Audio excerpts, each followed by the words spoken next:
nome, para quem não conhece, é Paulo Esteves. Estou coordenador da Coordenadoria de Contas Eleitorais e Informações Partidárias. E é uma honra e um prazer estar com vocês, participar dessa reunião, participar desse encontro. Eu sei que vocês que estão lá na ponta, lá na linha de frente para toda a eleição e para todos os trabalhos dos cartórios. E tem mais essa atribuição, que é a prestação de contas.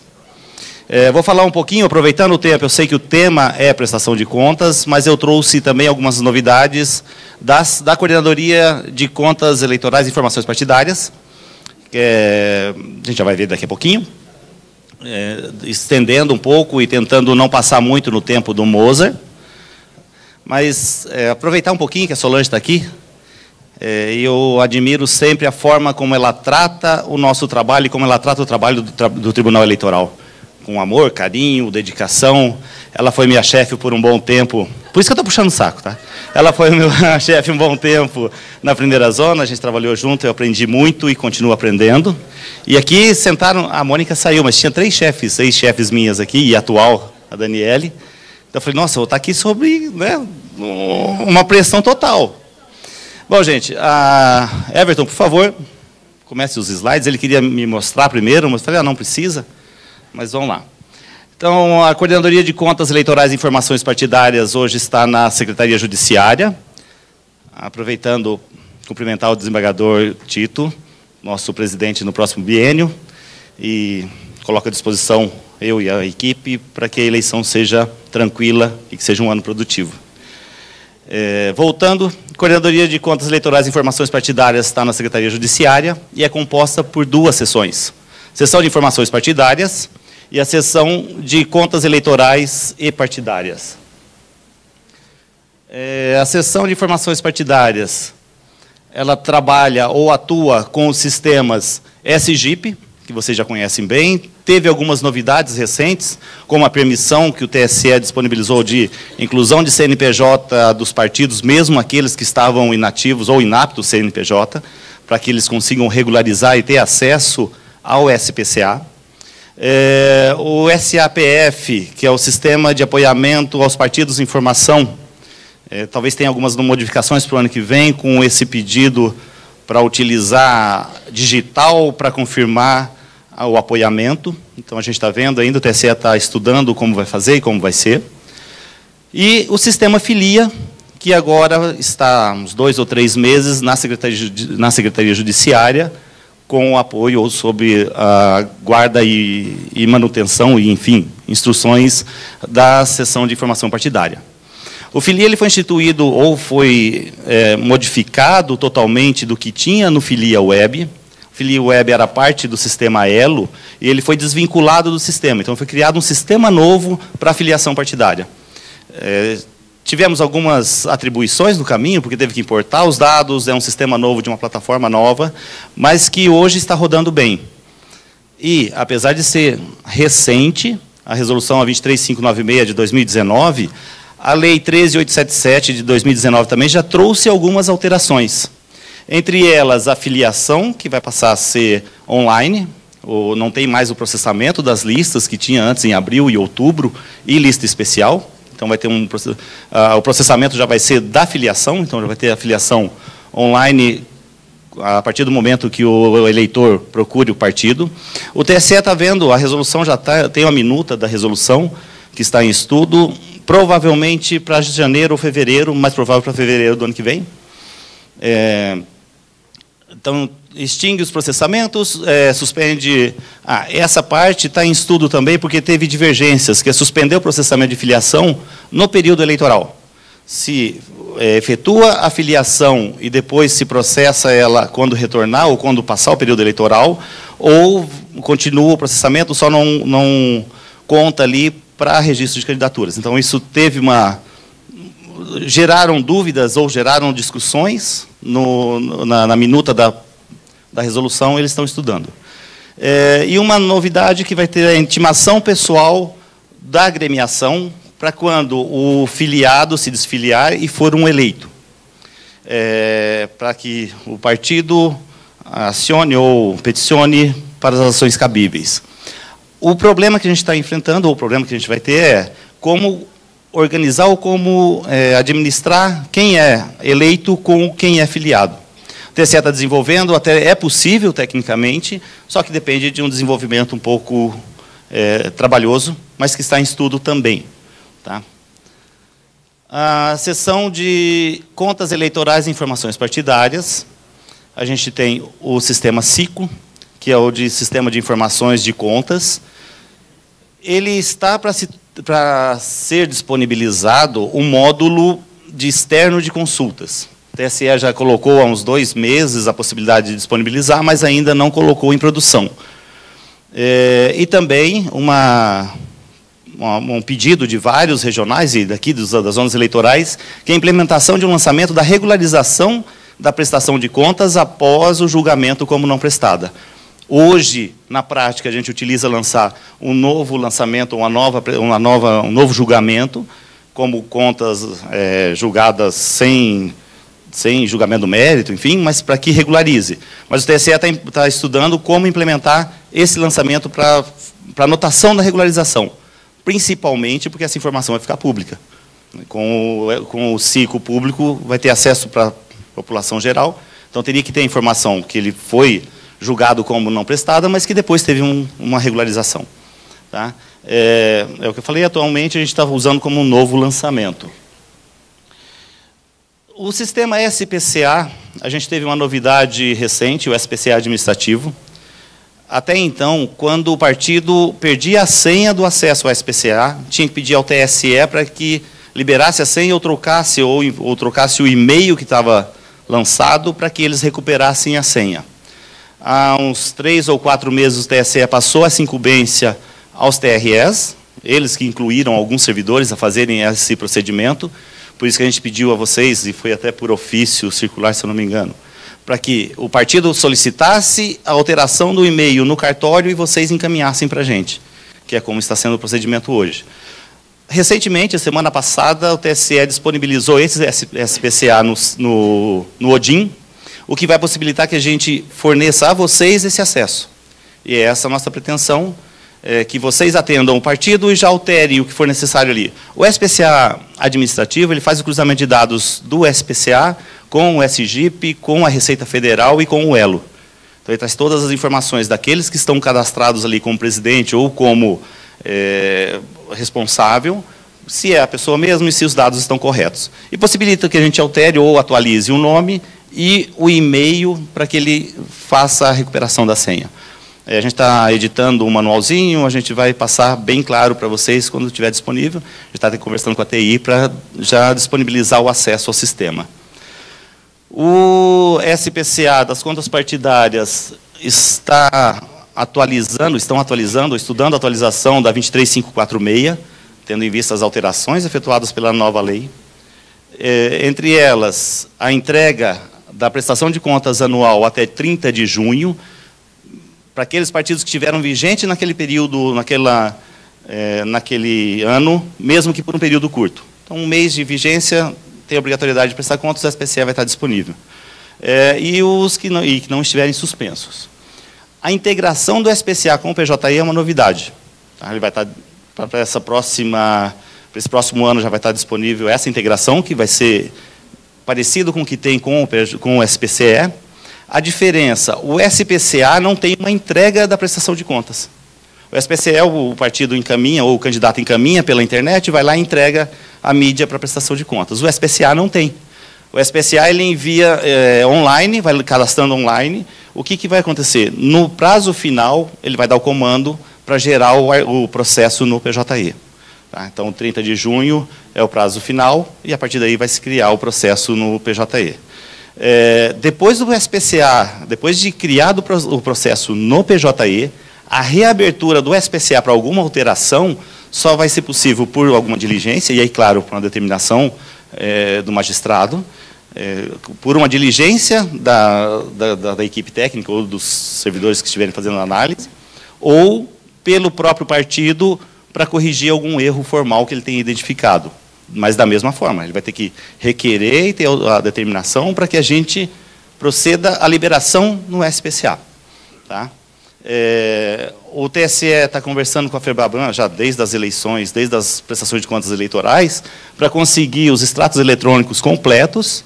No eleitoral, na eleição, a gente vê que a gente consegue os extratos eleitorais ou os extratos bancários somente tempo depois, e às vezes quase que inviabiliza o uso dos extratos eletrônicos para análise da prestação de contas dos eleitos, mas para a partidária é bem provável que consiga que o extrato venha completo. E uma outra novidade é a nota fiscal eletrônica. Eu vou falar um pouco mais para frente, que a gente vai pedir na eleitoral, mas que vai ser possível também para a prestação de contas anual. E essa é a cara do SPCE, pelo menos o cadastro, por enquanto. A gente fez uns testes nele já no 2020. Há uns 2 ou 3 meses teve um teste em campo aqui em Curitiba e a gente trabalhou já com o sistema para o ano que vem, com as novidades ou possíveis novidades que teremos. E eu achei um tempo bom, porque na eleição passada a gente foi testar o sistema, começou a testar o sistema praticamente no ano da eleição. Então agora a gente já começou. Março teremos mais uns testes, tanto do SPCE Cadastro quanto do Análise. Então a previsão é que ele venha um pouco mais cedo do que tem vindo nas outras eleições. Para a gente é fantástico, porque quando começa a eleição ou quando começam a prestar contas, a gente já tem o sistema para analisar. Quando disponibilizarem o SPCE Cadastro, a gente até pediu para o TSE, a gente vai disponibilizar para vocês também, para testarem, para olharem, para sugerirem. Ele vem bem completinho. Os pontos críticos que a gente viu nessa prestação de contas. Isso, a parte inicial é do que o prestador de contas nos trouxe, ou do que eles tiveram dificuldades. Um deles, incluir os documentos comprobatórios no sistema SPCE. Eles tinham que digitalizar o documento, a nota fiscal, o recibo, o extrato bancário, para incluir naquela despesa ou naquela receita dentro do SPCE. Então, a gente teve que dar um suporte muito grande, ou um trabalho muito grande com os candidatos e com os partidos e com os contadores para suprir essa fase. Sugestão a vocês, se fizerem reunião com o partido ou fizerem reunião com os possíveis candidatos, passem isso, a instrução, a gente tem como fazer, tem o passo a passo, para que eles consigam incluir no SPCE toda a documentação. Para a gente facilita muito quando incluem na despesa específica. Quando ele cria lá a despesa e ele inclui o comprovante na despesa específica, para a gente analisar é muito mais fácil. Porque o que acontece? Eles podem pegar toda a documentação e incluir diretamente na pasta das despesas. Ele vai para o PJE normalmente, aparece no PJE, aparece, só que a gente, quando clica na despesa no SPCE para analisar, não tem o link para aquele documento. E aí a gente tem que ir lá no PJE ou no sistema mesmo e olhar todos os documentos e aí sim fazer uma referência e ver a qual despesa pertence àquele documento. Também é interessante definir quais os documentos, principalmente nas despesas com contratação, quais os documentos que serão aceitos ou quais os documentos próprios para comprovar a despesa. É interessante conversar com o magistrado para definir, olha, vai ser aceito isso ou não, para que a análise seja mais tranquila.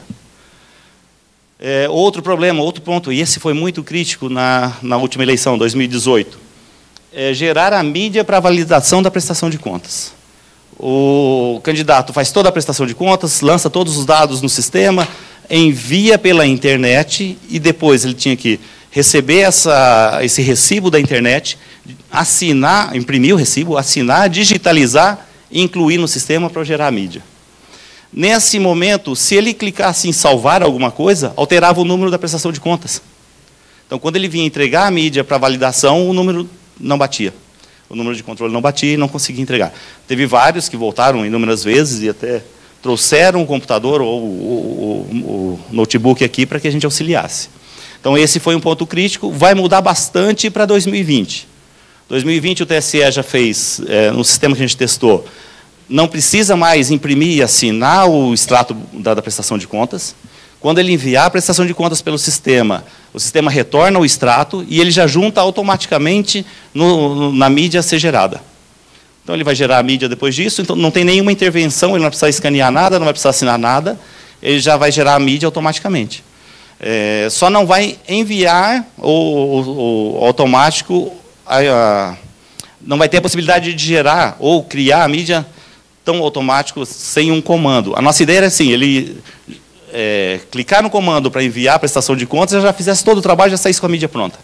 O problema é que nem sempre ele está online. Então, a gente precisa que ele crie essa mídia primeiro, depois transmita e depois crie o pendrive para trazer para a gente. A gente vai fazer um passo a passo quando estiver disponível para que vocês trabalhem com a entrega ou com a recepção da prestação de contas. Organizar os processos no PJE. Ontem o Rafael e o pessoal da Corregedoria já falou bastante sobre isso. Uma novidade que ele me presenteou ali, as etiquetas é possível. Vocês criarem, a gente usou bastante isso e ainda usa nas prestações de contas, criar etiqueta ou por partido, ou por eleito, ou por movimentação, enfim, o que vocês entenderem que é mais prático para vocês visualizarem depois. A gente usou por eleito, por partido e também por movimentação. Mais movimentação, menos movimentação. E a outra sugestão era criar pastas no PJE para separar os processos. O Rafael falou que no primeiro grau ou no PJE 2.0 não tem, mas que pediram para ser criada. Teve uma demanda ontem e eles já fizeram o pedido, já estão providenciando o pedido. O Rafael falou que essa alteração não depende do CNJ, depende só do TSE implementar. Então, fica um pouco mais tranquilo. A gente... Oi? Sim. A mídia... Não conseguimos ainda, porque demanda de uma rede ou de uma estrutura de rede para transmissão das informações muito grande. Porque na mídia de entrega é que vem a documentação de comprovação das despesas ou das receitas. Então, é um arquivo muito grande. Se todos transmitirem ao mesmo tempo, não tem uma estrutura ainda de rede para conseguir isso. Então, foi temeroso. Hoje, eles encaminham as informações digitais, os dados lançados, e tem que entregar a mídia com os documentos para validação no cartório. Então, é interessante montarem uma estrutura para essa recepção. Como vocês faziam antes para recepção de papel, de processo em papel, então ter essa estrutura para recepção da mídia para validação. Só a mídia. Vai estar tudo ali na mídia. Uma ideia que alguns tribunais utilizaram para começar a análise, até porque em 2018 demorou a liberação do sistema, usar a mídia que eles apresentam para verificar a documentação entregue. Por ali a gente já consegue ver o extrato da prestação de contas, então tudo que eles gastaram, e os documentos que eles apresentaram. Se tiverem tempo, tiver o pessoal disponível para isso, é interessante, principalmente para os eleitos, já começar essa análise documental. Tá? A gente está guardando até o trânsito em julgado de todas as prestações de contas. A gente está com 2.500, mais ou menos. Porque a cada reapresentação, ou a cada retificadora, eles têm que apresentar uma mídia nova. Então, a gente guardou sim.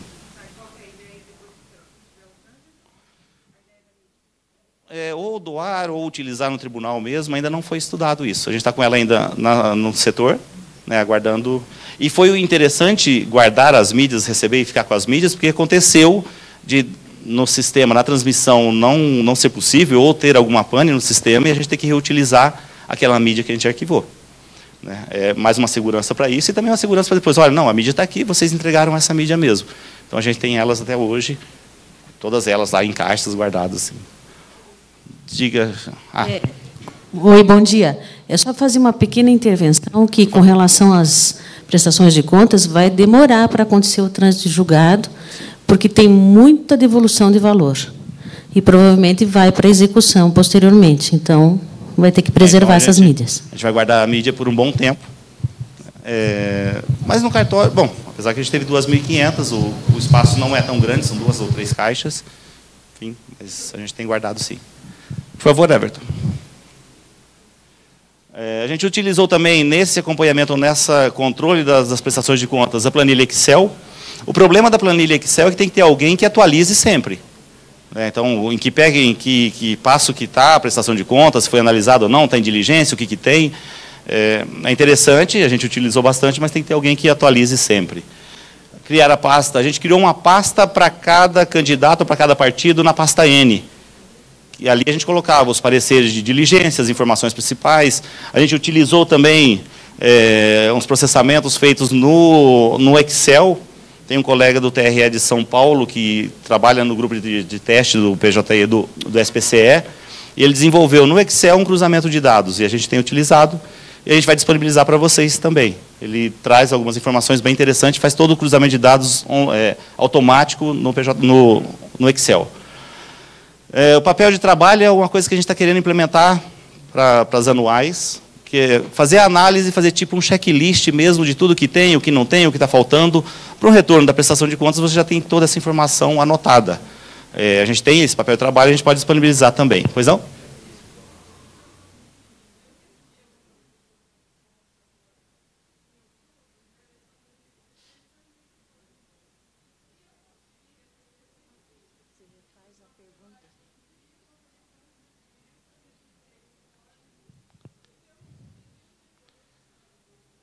Sim, 2016 e 2018 no cartório, ela era entregue em física. Então, a validação da prestação de contas em 2016 e 2000...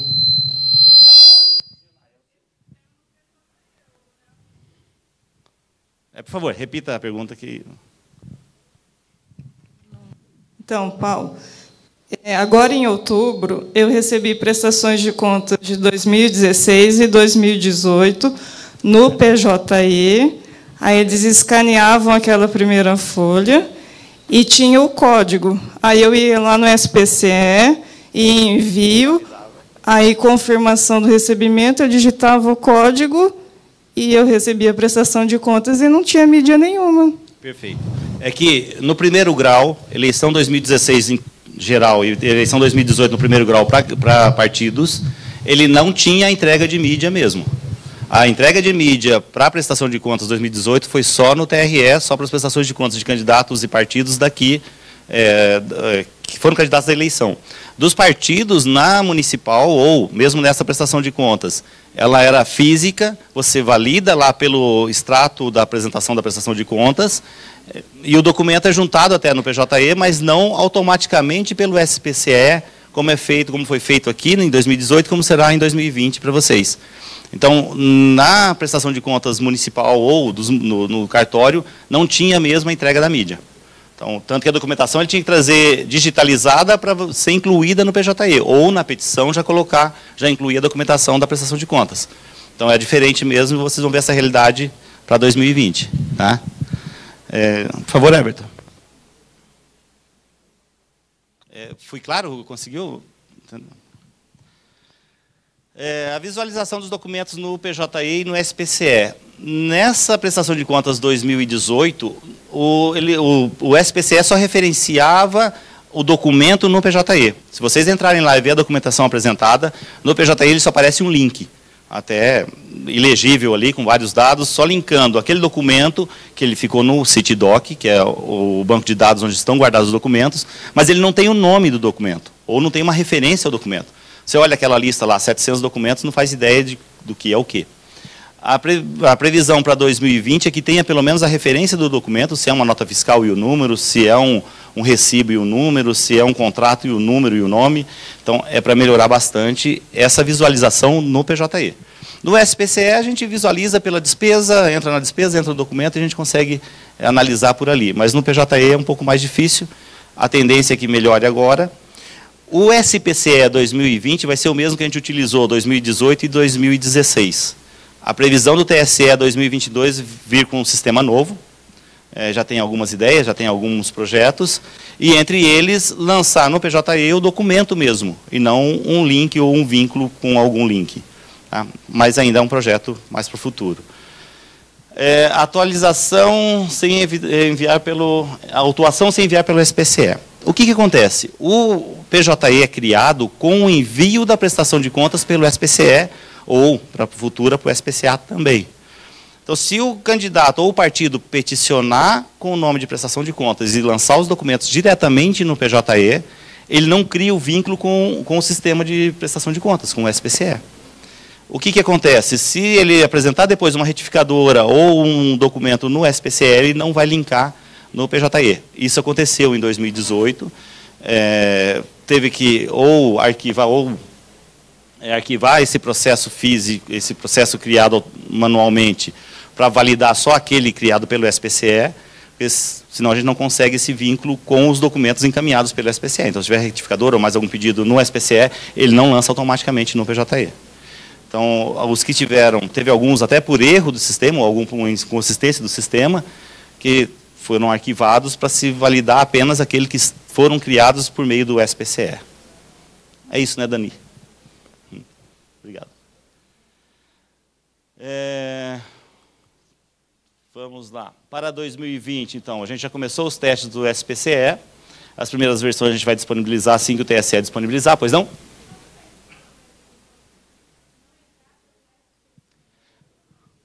Isso. O processo no PJE, ele é criado pelo envio no SPCE da prestação de contas. Enviou a prestação de contas, eleição passada foi criado já no envio da parcial, provavelmente vai se manter isso também para 2020.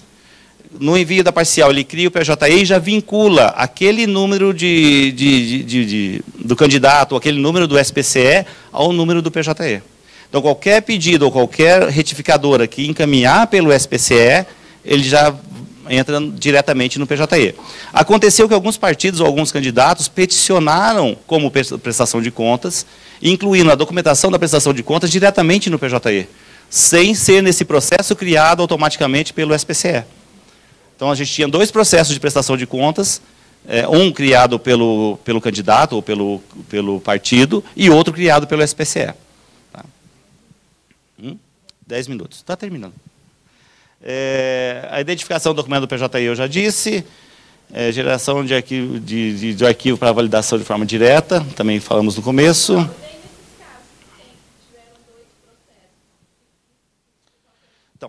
Tem algumas opções. Uma delas é juntar os processos, só que eles não têm como juntar no PJE, eles teriam que tramitar e ficar toda vez que passar ele ou encaminhar, lembrar de encaminhar o outro junto. Mas aqui, uns que ocorreram por erro do sistema, o TSE mesmo excluiu, e os outros optou pelo que tinha mais antigo, que tinha documentação, e o outro foi arquivado. Aí, conversar com o magistrado para... entendendo que sim, arquiva, ou tramita os 2. Pois é, aí dá um trabalho a mais, desnecessário. Geração do arquivo, falei. Extrato eletrônico, a gente também falou, que o TSE está em reunião com a FEBRABAN para tentar que entreguem os extratos eletrônicos em tempo hábil, para que a gente analise os eleitos. A nota fiscal eletrônica, a gente está em contato com as empresas que fornecem o sistema de nota fiscal eletrônica para as prefeituras e secretarias de Fazenda. A nota fiscal eletrônica a gente tem que oficiar a Secretaria de Fazenda, o ano passado a gente fez isso, e pedir para que eles informem as notas fiscais eletrônicas emitidas em nome do candidato ou com o CNPJ do candidato ou do partido. Para a gente isso é um ganho enorme, o próprio sistema já cruza os dados da despesa lançada na prestação de contas com aquela documentação emitida pelo fornecedor, e além disso a gente consegue pegar aqueles que omitiram alguma despesa, que aconteceu aqui e aconteceu agora também, aquela senadora que é do Mato Grosso, que foi confirmada a cassação. O começo de descobrir ali que houve um caixa 2 foi nota fiscal eletrônica. E a tentativa, alguns estados já conseguiram 100% das notas fiscais emitidas. A gente aqui, o ano passado, conseguiu em torno de 60% a 70%. É por isso que a gente está tentando agora com as empresas que fornecem software para a gente conseguir os dados. Também para 2020, junto com a COP e mais a EGE, enfim, a gente está vendo material de apoio para treinamento e os sistemas, para tentar disponibilizar antes ainda o sistema para que vocês consigam visualizar e treinar com antecedência. As inovações de 2016 para cá, a gente já passou por elas em 2020, que é o limite de gasto para 2020, é o mesmo de 2016, acrescidos do IPCA, vai dar em torno de 10%, 20%, 15% a mais de 2016. O Fundo Especial de Financiamento de Campanha, que é o FEFC, com uma destinação de 30% desses recursos para a candidatura feminina. 2018 foi 1,7 bilhões, para 2020 tem a discussão, 2,4 ou 3,8, enfim, vamos definir, mas vem bastante recurso público e esse é o trabalho que a gente vai ter em analisar a documentação e ver os lançamentos. Vaquinha virtual também vai ser mantida para o ano que vem, daqui a pouquinho eu vou falar um pouquinho mais sobre ela. O PJE 2020 no cartório eleitoral já é uma realidade em 2019. O profissional contábil, obrigatoriedade de apresentação ou da indicação do profissional contábil, que é responsável solidário com a prestação de contas ou com as informações da prestação de contas. E o avanço da integração técnica, cooperação técnica, TSE com os demais órgãos da Justiça, órgãos públicos, INSS, Receita, tem um cruzamento de dados bem grande atrás da nossa prestação de contas para a gente analisar. O recurso do FEFC. O TSE recebe os recursos, só para vocês terem ideia de como que foi, de como que será. O TSE recebe os recursos do Tesouro, divulga o montante disponível, os diretórios nacionais apresentam o pedido para a disponibilidade desse dinheiro, com os critérios que irão utilizar. Então, o critério de redistribuição do fundo do FEFC é o próprio partido quem institui. Se ele vai distribuir para candidatos com possibilidade de ser eleito, para aqueles que apoiaram, enfim, o critério é deles. A gente até analisa aqueles critérios que eles colocaram que são possíveis de se analisar. Olha, a gente vai distribuir 1 milhão para cada candidato a deputado federal, que a gente teve isso. Então, isso a gente consegue analisar e apontar se houve ou não. Mas quando é um critério subjetivo, fala, olha, a gente vai distribuir o dinheiro para quem apoiou o partido em alguma causa. A gente não faz ideia de como analisar isso, então a gente só aponta a distribuição e como foi feita. Os candidatos requerem os recursos, recebem, e os valores que não forem utilizados têm que ser devolvidos ao Tesouro Nacional por meio de GRU. A gente tem um manualzinho lá também de como gerar a GRU e como recolher. Financiamento coletivo de campanha. Esse ano teve, mas o valor é muito pouco. Eles começam essa arrecadação bem antes da eleição. Começam em março, 15 de março estava a previsão, ou 15 de maio. A empresa tem que estar habilitada junto ao TSE. A empresa que faz todo o processo, ou todo o trabalho de arrecadação, de divulgação, só que não pode divulgar que a pessoa é candidata. É um pretenso candidato, divulga o nome da pessoa e arrecada. Teve limite de valor, era de 1.064 nessa eleição, tem a possibilidade de se manter. Que a partir desse valor, a partir de 1.064 por dia, tem que ser transferência direta da conta do doador para a conta do recebedor. Então, não poderia ser por esse sistema de financiamento coletivo. A identificação individual dos doadores, para a gente verificar se tem permissionário de serviço público, fonte vedada, ou CNPJ de empresa, também fonte vedada, ou até a gente pegou CPF de óbito, com anotação de óbito, ou CPF inexistente. A emissão dos recibos, não é recibo eleitoral, é a emissão do recibo da empresa para aquele doador. Então, a empresa recebe a doação e emite um recibo para o doador. E o lançamento das doações individuais na prestação de contas. Esse lançamento da prestação de contas é automático. A empresa arrecadadora fornece a mídia ou os dados para o prestador de contas, ele recepciona a prestação de contas e já faz todo o lançamento do nome do doador, valor, CPF, o valor da taxa administrativa, e esse foi um ponto que a gente viu na prestação de contas. O próprio sistema já diferencia o que é doação, o que é em valor, do que é a taxa administrativa ou a taxa da empresa. Só que no extrato bancário só entra o valor líquido. Então, gera uma divergência, quando vocês forem analisar no PTE, gera a divergência entre o valor que a empresa declarou que recebeu ou que repassou, ela declarou lá 10 mil. Só que na conta bancária entrou 8 mil. Então, o que a gente viu? Que essa diferença é a taxa administrativa ou a taxa cobrada. Então, só que a crítica no PTE, ela traz específico. Olha, tem a divergência ou tem nota fiscal ou omissão de nota fiscal por esse valor da despesa da taxa administrativa. A inserção dos documentos, já falei mais ou menos. Então, a inserção dos documentos tem algumas regras, formato PDF ou CR, a inserção do documento de comprovação feita pelo candidato. Formato PDF, máximo de 5 MB, acho que o Rafael falou ontem também do PJE, porque esse é o limite do PJE, exceto para extrato bancário. A eleição passada ainda eles apresentavam o extrato bancário digitalizado, então tinha alguns que eram grandes, então o limite era até 70 megabytes para extrato bancário. Todos os documentos comprobatórios relativos a cada lançamento deverão ser digitados em um mesmo PDF. Então, você tem recibo, extrato, cópia do cheque, ele tem que digitalizar num PDF só. Então, ele só aceita a inclusão de um documento por despesa. Então, se tem vários, ele tem que fazer um documento só. Status, notas fiscais, e-mails, enfim, todos os comprovantes que eles tiverem para apresentar. Isso eu já falei um pouquinho, que é o sistema, o candidato faz a prestação de contas no sistema SPCE, encaminha esses metadados ou essas informações pela internet para o TSE, gera o documento para entrega presencial. É essa mídia que ele vai gerar e entregar no cartório para vocês validarem a prestação de contas, e é onde traz os documentos comprobatórios das despesas, das receitas, enfim, todos os documentos necessários. Últimas, quase últimas. Continuidade do arquivo da prestação de contas. Aquele arquivo, aquela primeira envio de prestação de contas que ele fez, ele enviou lá um relatório financeiro, ele já cria um vínculo, um elo daquela prestação de contas com o TSE. Então, o próximo envio, mesmo que seja relatório financeiro, ou a parcial, ou a final, tem que ter como base aquele primeiro documento, aquele primeiro arquivo enviado. Então, se ele queimou o computador, perdeu o arquivo, a gente tem que recuperar esse arquivo do site do TSE e repassar para o candidato, para ele continuar a prestação de contas a partir dali. Até a gente pediu alguns cartórios pediram, porque o candidato era do município, e pediram, e a gente forneceu pelo sistema. A ideia do TSE é disponibilizar para o próprio prestador de contas fazer essa recuperação. Mas ainda está em estudo como disponibilizar, pela segurança de disponibilizar um arquivo que a pessoa pode depois dar continuidade na prestação de contas de outro. Mas tem essa possibilidade e está em estudo.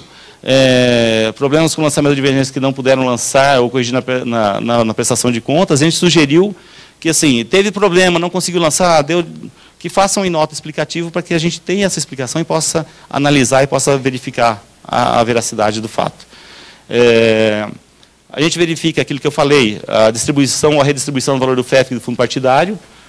A gente pegou algumas situações de redistribuição que a mulher recebeu e repassou para homens, para candidato homens.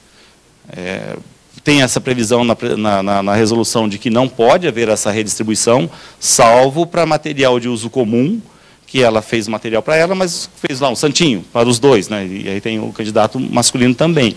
Mas a ideia é que esse valor repassado para a candidatura feminina seja utilizado na candidatura feminina. Comprovante do Facebook, esse ano foi uma novidade, o impulsionamento de conteúdos pelo Facebook. E assim, o Facebook foi mudando o sistema durante a eleição. No começo eles não aceitavam pagamento em boleto ou em dinheiro, só por cartão de crédito. Mas os candidatos, as empresas, não quiseram fornecer cartão de crédito. Então, boa parte deles não tinham. Depois o Facebook passou a aceitar o pagamento em boleto, mas ele paga lá R$10.000, ele fica com esse crédito com o Facebook e vai utilizando durante o mês, e depois no final do mês que o Facebook emite a nota fiscal. O que a gente apontou, o que a gente viu? Como a emissão dessa nota fiscal era só no final do mês, muitas vezes o candidato não apresentava um documento hábil, não apresentava nota fiscal, só o boleto bancário daquela despesa, mas sobrava crédito junto ao Facebook. E a gente viu em vários casos que sobrou, que ele depositou lá 10 mil, usou 8 e sobrou esses 2 mil. Então, o que a gente passou a pedir? O relatório emitido no sistema do Facebook, na conta do candidato, onde tem todos os gastos e o que sobrou. Então, com isso, houve devolução de recursos, ou outros comprovaram realmente, mas a gente tomou esse cuidado. Só que também a gente foi aprendendo durante o trâmite das coisas, porque não tinha um manual disso ainda. O sistema SPC, já falei, que atuará no PJI automaticamente, e a mídia no cartório no município do registro do candidato. Gente, era isso. Tem algumas novidades a mais depois, a gente vai passando para vocês conforme a gente vai recebendo. A coordenadoria e as sessões estão à disposição. Às vezes a gente demora um pouquinho, o telefone é um pouco mais difícil, porque a gente responde mais e-mail, SIAT, mas estamos à disposição, sempre que possível a gente tenta atender também o telefone, e conte conosco. Eu sou? Ah, sim.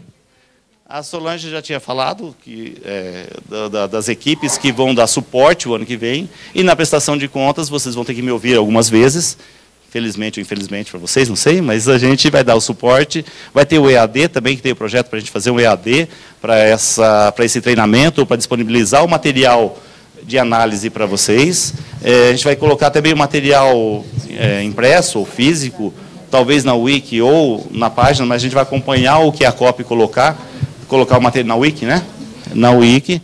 Então vai ter todo o material que a gente produzir, e a gente já está começando a produzir desde agora. Teve uma reunião essa semana para começarmos esses estudos e as principais ideias, né? Então, tudo que a gente produzir, ou que a gente procurar produzir para auxiliá-los.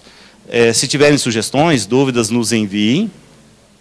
O TSE, às vezes, produz também alguma coisa de material de EAD, mas a gente vai tentar produzir o nosso, por ser mais específico, e porque o deles é um pouco mais amplo, né, ou mais genérico. Então, a gente vai tentar fazer algo mais pontual, e para cada caso e para cada situação. É isso, chefe? Ah, sim. A ideia, aqui a gente fez a contratação ano passado de contadores para auxiliar na prestação de contas, já te dou a palavra.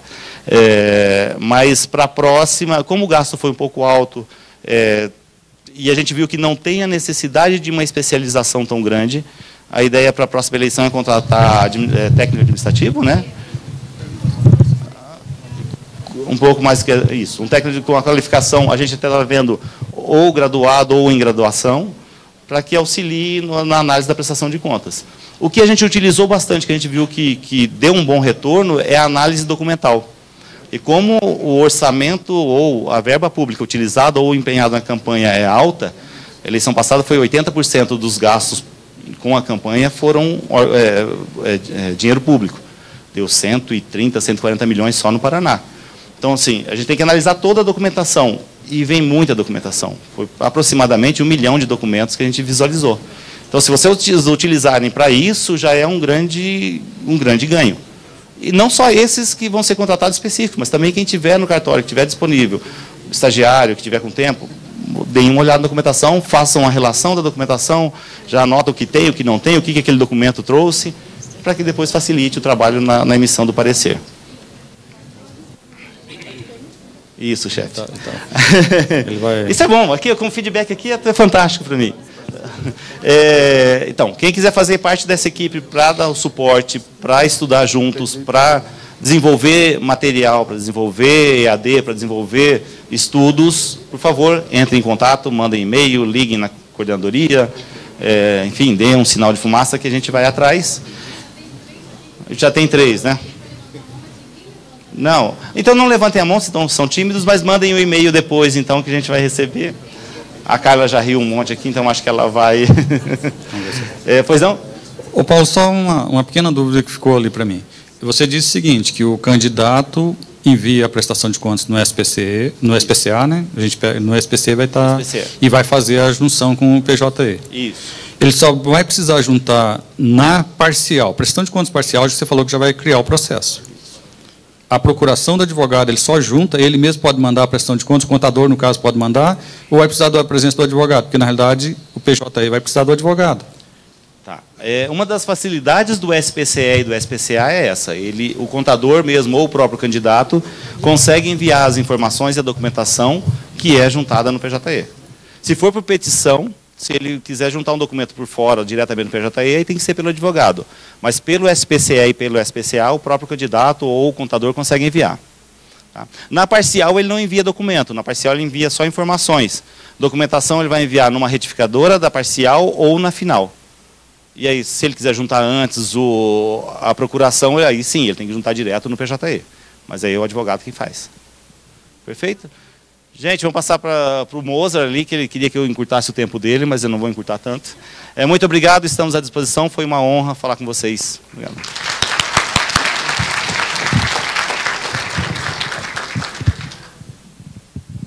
Bom dia.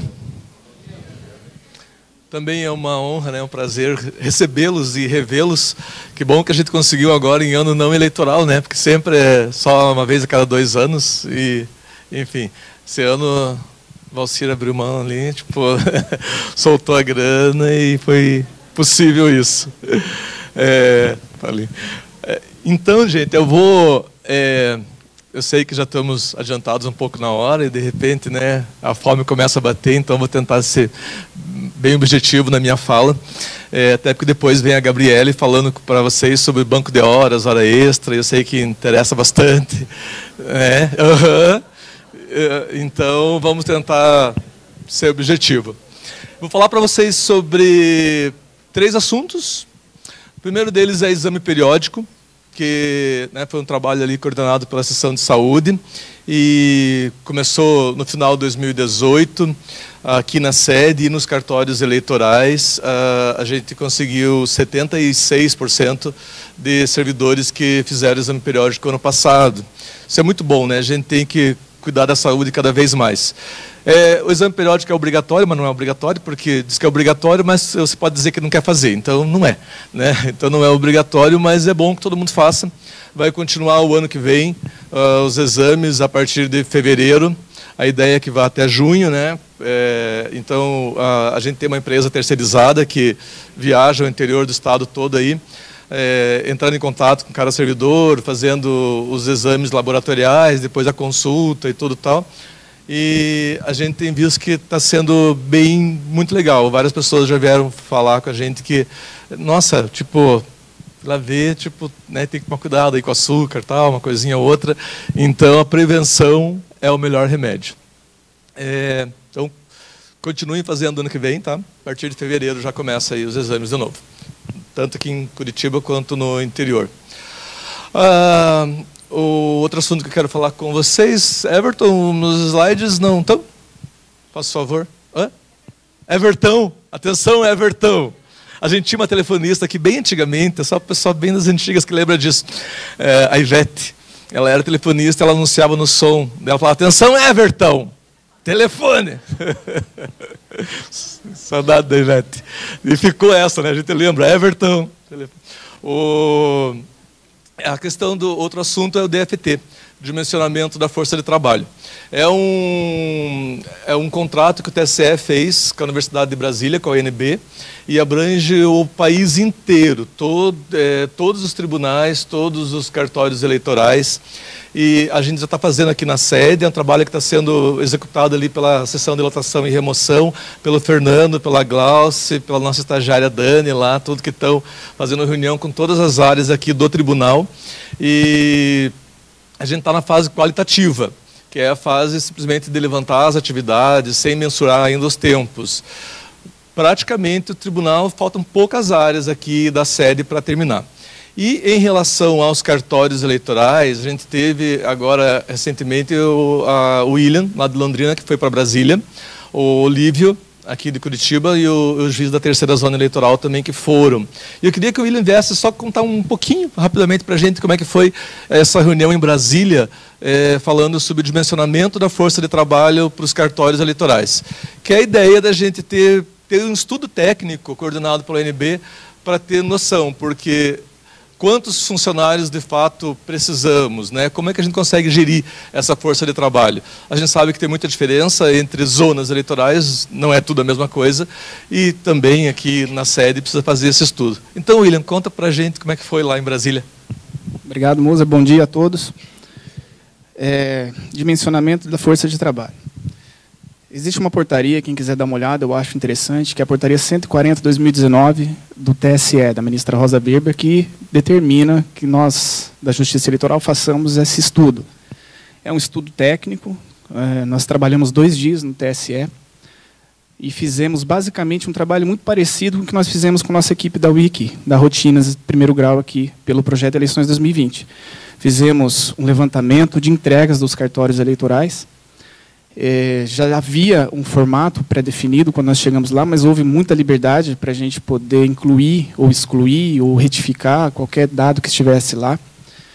As atividades foram classificadas basicamente em 3, que eram atividades administrativas, jurídicas e finalísticas, que entra cadastro e realização de eleições.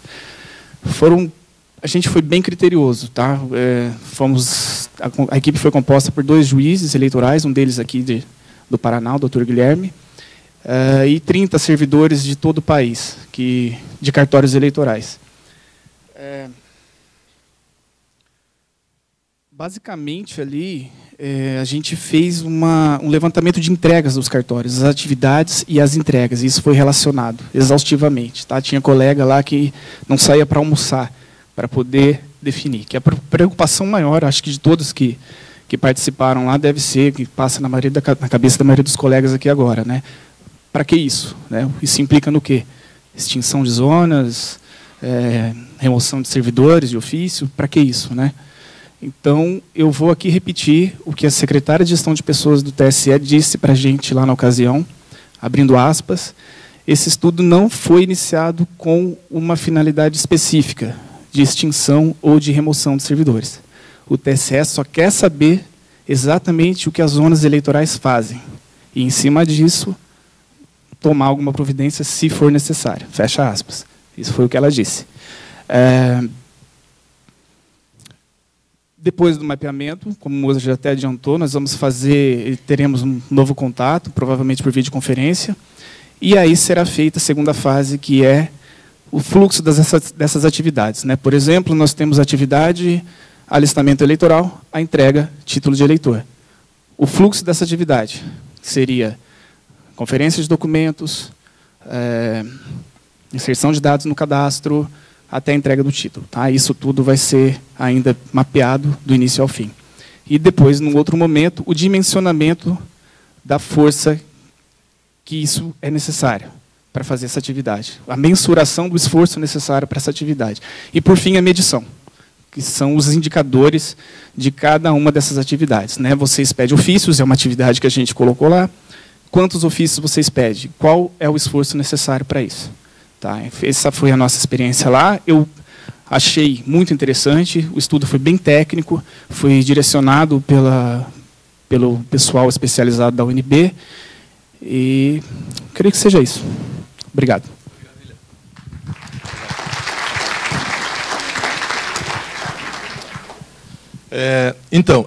Esse é um trabalho que é um projeto nesse momento, então tem uma data fim para entrega, mas a UNB vai deixar sistemas para a Justiça Eleitoral, então isso vai ser constante, vai virar um processo, isso vai ficar todos os anos sendo alimentado por todas as sessões, por todas as zonas, enfim, é algo que vai fazer parte das nossas atividades e, enfim, constante dimensionamento.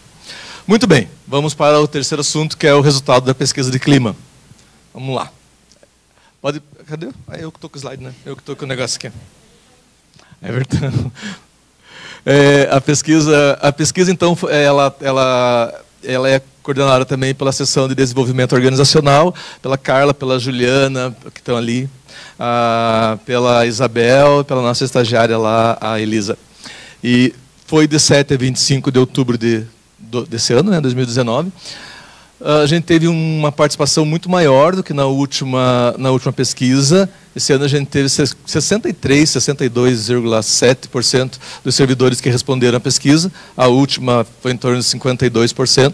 Isso para mim, é um bom sinal, porque eu acho que é importante a pessoa querer participar, querer dar a sua opinião. E é um canal, gente, muito eficiente, portanto, nunca deixem de responder, porque a gente vai levar isso para as reuniões de gestão, os resultados da pesquisa, os comentários que foram feitos, são compilados, porque a gente não passa o comentário assim na íntegra, para preservar o próprio sigilo. Tem questões ali que daí, se a gente passasse assim, as pessoas na próxima não iam querer escrever, às vezes, ali, porque envolve questões, às vezes, que a gente sabe que são sigilosas.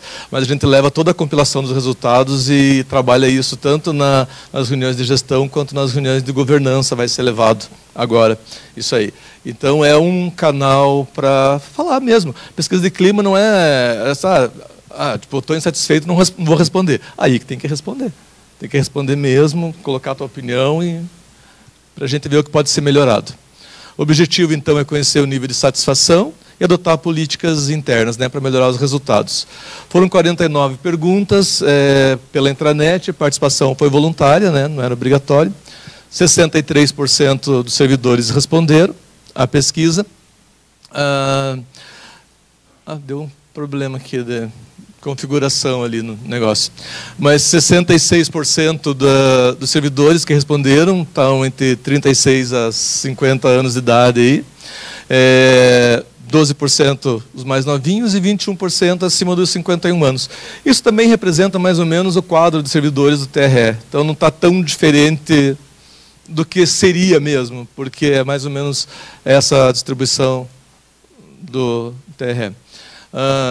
Tempo de trabalho, 50% dos servidores que responderam estão entre 11 a 20 anos, que eu acho que é a maioria dos servidores dos cartórios do interior estão nessa faixa, de 11 anos de tempo de trabalho aí, e 50% foi esse pessoal que mais ou menos concurso de 2007, 2008, por aí, que entraram nessa época. 34% são os bebês eleitorais aí, tem até 10 anos de tempo de serviço, e 16% tem mais de 20 anos de casa. A maioria não ocupa cargo de gestão, 38% ocupa dos servidores que responderam. Quais foram as dimensões que foram avaliadas? Liderança, relacionamento, comunicação organizacional, desenvolvimento profissional, recompensa ou reconhecimento, apoio logístico e imagem da instituição. E processo decisório. Essas foram as dimensões internas. Depois tinha as externas. Por que a gente coloca as externas também? Embora a gente saiba que às vezes não tem muito o que se fazer em relação às externas, mas satisfação é satisfação. Se você está com você está o dedo do pé lá doendo, né? Assim, tem várias coisas boas, mas o dedo do pé está doendo. Tipo, né? Aquilo está incomodando. Então, às vezes, tem vários fatores que influenciam. Pesquisa de clima é muito percepção, é sensação mesmo, é como eu sinto, como eu vejo. Enfim, não necessariamente, às vezes, são fatores objetivos, mas fatores que a pessoa percebe daquele jeito. Situação financeira, vida social, saúde, férias e política e economia. Vamos trazer o resultado ali. Esse aqui comprometeu. O item mais avaliado, então o mais bem avaliado foi apoio logístico. Ele está nessa ordem, tá, gente? Relacionamento interpessoal, estilos de liderança, recompensa, desenvolvimento profissional, imagem, processo de decisório e comunicação. Comunicação sempre é o desafio, né? Isso aí é algo bem clássico, não só no TRE, mas claro que isso não deve gerar um conformismo no sentido de o que fazer. Mas comunicação aqui, as perguntas eram bem, até, por exemplo, se eu me sinto informado das coisas que acontecem no TRE, se eu considero que os canais de comunicação são eficientes, enfim, é bem amplo. Comunicação, entenda-se vários aspectos da comunicação aí. Comunicação aí que mais tem que se trabalhar. Apoio logístico, como já era esperado, né? Acho que a maioria de nós reconhece, está pela pesquisa. Devia estar no início ali, mas o índice geral de satisfação foi 85% de satisfação. É um índice considerado muito bom de indicador de satisfação. Com alguns itens ali para serem trabalhados. Dimensão externa, convivência familiar ali, pessoas veem que estão ótimas, férias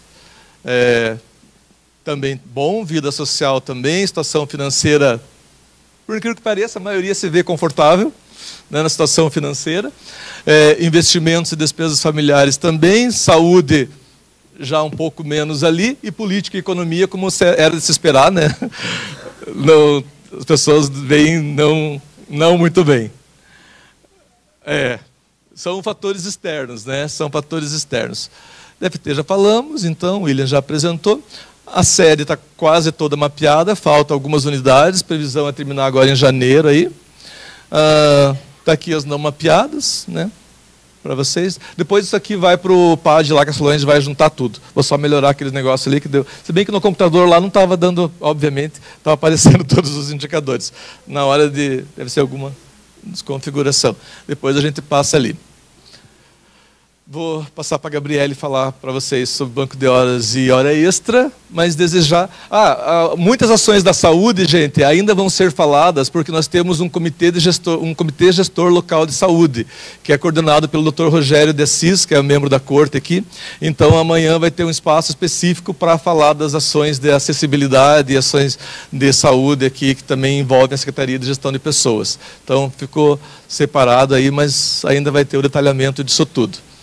Feliz Natal para vocês todos e que 2020 será sempre muito melhor do que 2019 e muito melhor que todos os anos anteriores para todos nós. Como é que passa? Aqui? Nesse? Oi, bom dia. Ficar por último é meio ingrato, né? Tá todo mundo cansado já, mas como eu vou falar de dinheiro, eu acho que todo mundo assim fica um pouco interessado de ficar aqui. Mas assim, a minha ideia, Everton, se puder colocar o slide, a ideia, na verdade, é trazer algumas novidades que a gestão de pessoas vai trazer para as próximas eleições. E essas novidades é para ajudar todo mundo a organizar melhor a questão do pagamento de hora extra e do banco de horas. Eu vou explicar para vocês com calma, mas já peço de antemão que vocês não fiquem preocupados, porque eu vou apresentar um sistema novo que vai entrar o ano que vem para todo mundo usar, mas vocês não precisam saber nada do sistema hoje, é mais para vocês terem uma ideia. Depois vocês vão receber manual, treinamento, e é um sistema super fácil e intuitivo mesmo de lidar. Para vocês terem uma ideia, tem vários TRS que já utilizam esse sistema, não é um sistema novo aqui, então é algo que já está sendo utilizado e está sendo muito bem avaliado, então a gente resolveu trazer para cá. Então não fiquem angustiados com relação à parte prática do sistema. Eu sou a Gabriele, para quem não me conhece, devia ter me apresentado primeiro, mas então vou falar para vocês. Assim está melhor? Agora sim? Então tá bem. Falar depois de um professor também é meio ruim, né? Porque eu não tenho essas habilidades, então vou lá. O nome do sistema é GSE, que é Gestão de Serviço Extraordinário. Por que a gente está trazendo esse sistema? Espera que eu só acho que pulou. O motivo principal da gente trazer o sistema é justamente por causa das necessidades das unidades do período eleitoral, que a gente sabe que no período eleitoral, especialmente, né, o nosso volume de trabalho se amplifica num nível que é até difícil de dimensionar. E, obviamente, a gente tem recursos orçamentários limitados, né? É a mesma coisa do nosso orçamento pessoal. A gente queria ganhar o suficiente para comprar tudo que a gente quer, mas não dá. Então, assim, nós, como instituição, a mesma coisa. A gente tem recursos limitados que têm que ser distribuídos para todos nós que temos trabalho aumentado durante a eleição. E também tem um outro fator, nós todos aqui somos servidores com remunerações diferentes, né? Não ganha todo mundo o mesmo salário, tem analista, tem técnico, tem as progressões na carreira, tem removido, tem o requisitado que ocupa a função comissionada, então a gente tem remunerações muito diferentes também, que implicam em valor hora diferenciado na hora de distribuir esse orçamento. E a gente sempre utilizou o banco de horas como uma solução complementar, porque a gente não tem condição de pagar toda a hora realizada. Então, a gente sempre utilizou o banco de horas para suprir esse limite orçamentário. Mas acontece que a questão do banco de horas, a gente também precisa aprimorar os controles. Porque, assim, existe um pouco não, são bem poucos casos, mas existem algumas distorções na utilização, na realização desse banco de horas, que a ideia do sistema também é que a gente possa deixar tudo isso mais transparente, mais claro. Apareceu um negócio de teste aqui. Mas acho que eu vou falando assim. Só vai ficar aparecendo isso daqui? Não vai atrapalhar, eu acho. Não, é mesmo? Então, vamos esperar um pouquinho. Como eu vou falar de sistema, é ruim se eu não mostrar para vocês, porque daí fica muito abstrato, então vamos só esperar para reiniciar.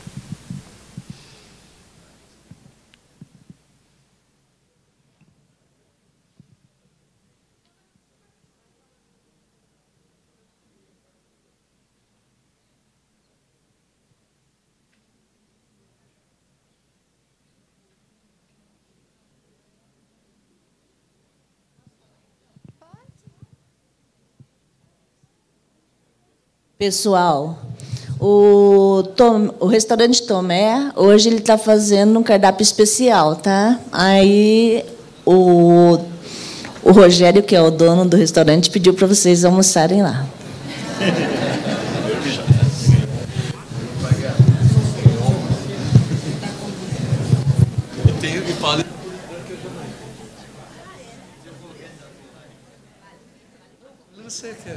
Pessoal, hoje à noite também vai ter food truck aqui depois do encerramento do dia de hoje, tá bom? Vai ser legal.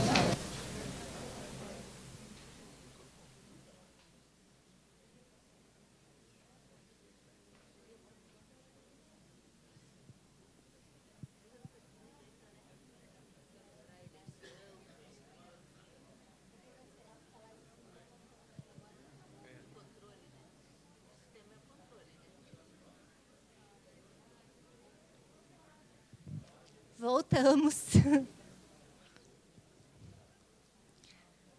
Então, como eu estava explicando, as principais funcionalidades desse sistema que a gente está trazendo aqui é o planejamento mensal do serviço extraordinário de cada dono. Vocês já fizeram isso na eleição passada, se vocês lembram, via planilha. Lembra que vocês preenchiam umas planilhas, marcando X e tal?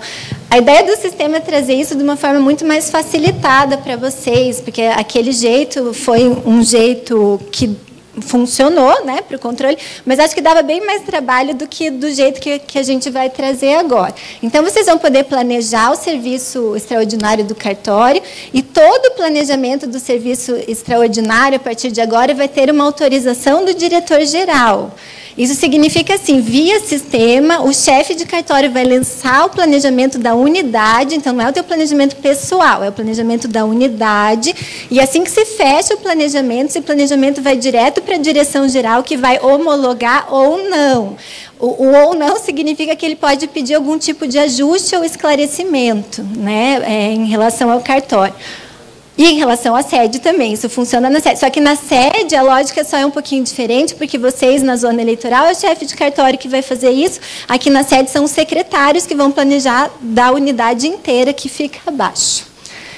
No final, vai ter uma exportação direta do que vocês planejaram para o sistema de frequência nacional, que é o sistema de ponto, né, que vocês já conhecem. Por isso que é muito importante vocês cuidarem do planejamento, porque uma vez exportado para o frequência, não vai ter mais alteração, não é possível mais essa alteração. Como que funciona o planejamento?